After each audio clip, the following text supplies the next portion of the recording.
Reklamo agad niya. May naririnig daw siyang mga hakbang sa madaling araw. Minsan tumitigil pa sa harap ng pinto ng kanyang kwarto. Pero pag binubuksan niya, wala namang tao. Isang gabi habang hapunan, nakaupo ang buong pamilya sa dining table. Biglang nagsalita ang anak ni Tita Janice. "Hi friend!" 3 beses niya itong inulit.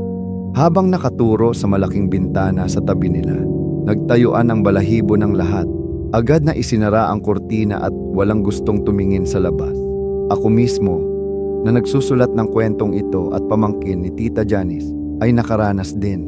Bandang 9:00 ng gabi, habang naglalaro ako ng Y8 games sa computer, narinig ko ang pinsan kong maliit, anak ni Tita, na nagsabi, "Hi friend!"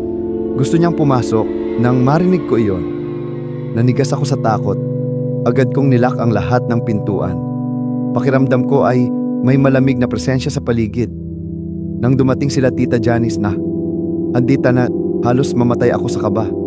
Ayon sa mga kwento, dating pag-aari raw ito ng isang mataas na ranggo ng pulis noong panahon ni Marcos, martial law era.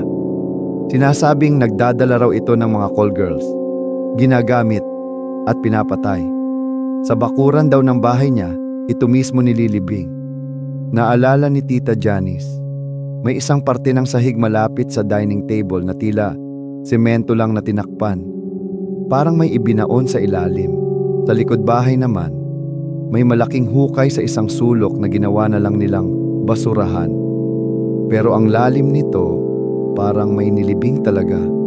Hanggang ngayon, walang gustong umupa ulit sa bahay na yon at parang binenta na lang dahil walang gustong umupa. Nabili ata yon tapos tinayuan ng isang vocational school. Ang mga kaluluwang nawala sa lugar na iyon ay nananatili pa rin. Naghahanap ng katarungan o baka kasama.